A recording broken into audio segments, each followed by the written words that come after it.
Minsan, ang tunay na simbahan ay nababansagang erehe batay sa relatibong pamantayan ng tao, hindi batay sa lubos na pamantayan ng Biblia.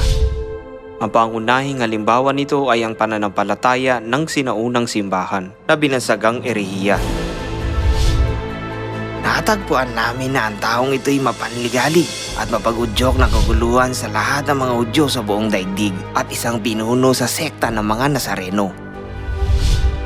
Ang mga naniniwala sa Judaismo ay hindi naniniwala kay Kristo na dumating sa laman, kaya nagpatuloy sila sa pagsunod sa lumang tipan.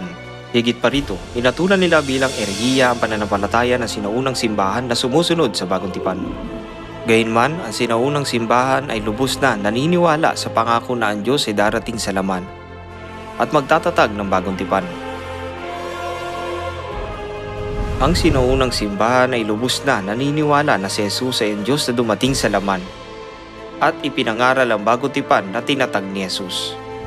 Sa paningin ng mga pinuno ng mga Hudyo, nagmukhang erehe ang sinaunang simbahan, pero sa paningin ng Diyos, ito ang totoong simbahan. Itinuturo sa atin ang kasaysayan ng Biblia na lubhang mapanganib, na paratangan ng isang simbahan bilang erehe batay lang sa sariling doktrina ng isang denominasyon. Kung gayon, ano ang lubos na erehiya batay sa Biblia?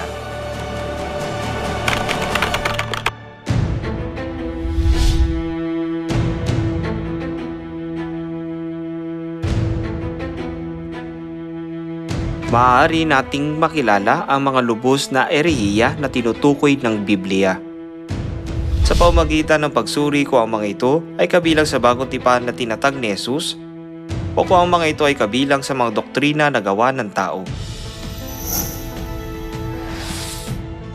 Una, ang simbahan na nagdiriwang ng linggong pagsamba na doktrina na gawa ng tao ay erehe. Iniutos sa atin ng Diyos na ipangilin ng banal ang Sabat bilang ika-4 na utos sa 10 utos. At sinabi ni Jesus na ang pangingilin ng Sabat ay kanyang nakaugalian.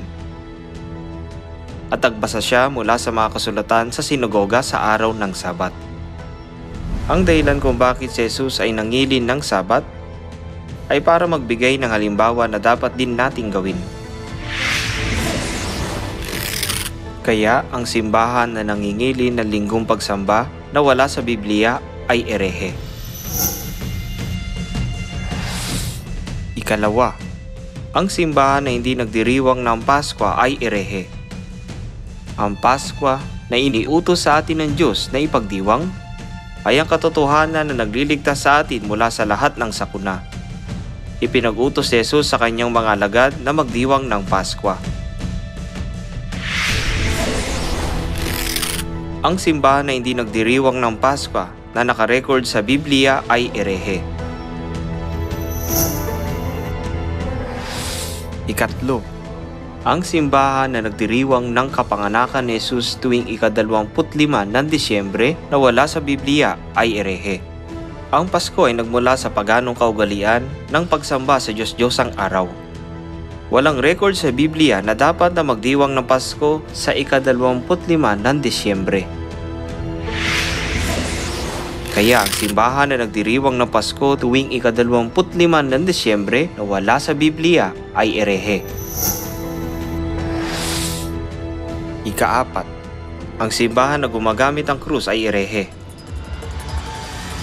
Ang krus ay isang kagamitan na ginamit ng mga sinaunang Romano para isagawa ang parusang kamatayan. Nagbababala ang Biblia na ang krus na gawa ng tao ay isang Diyos-Diyosan na hindi magbibigay sa atin ng kaligtasan o buhay na walang hanggan. Kaya ang simbahan na gumagamit at nagpapabanal sa krus na isang kagamitan sa pagpatay na ginamit upang tratuhin si Jesus bilang isang kriminal at magdulot sa kanya ng matinding pagdurusa ay erehe. Ang tanging pamantayan para matukoy ang erehiya ay ang Biblia. 2,000 taong nakalilipas ang mga taong nag-akusa kay Jesus ng pagiging erehe, batay sa kanilang sariling doktrina ay nawasak lahat. Pareho ito sa panahong ito. Ang simbahan na sumusunod sa mga doktrina na gawa ng tao ay mawawasak sa huli dahil ang sinusunod nila ay lubos na erehiya batay sa Biblia. Pakiusap, kilalanin na totoong simbahan na sumusunod sa mga katuruan ng Biblia mula sa mga bulaang simbahan at pumasok sa kaharian ng langit.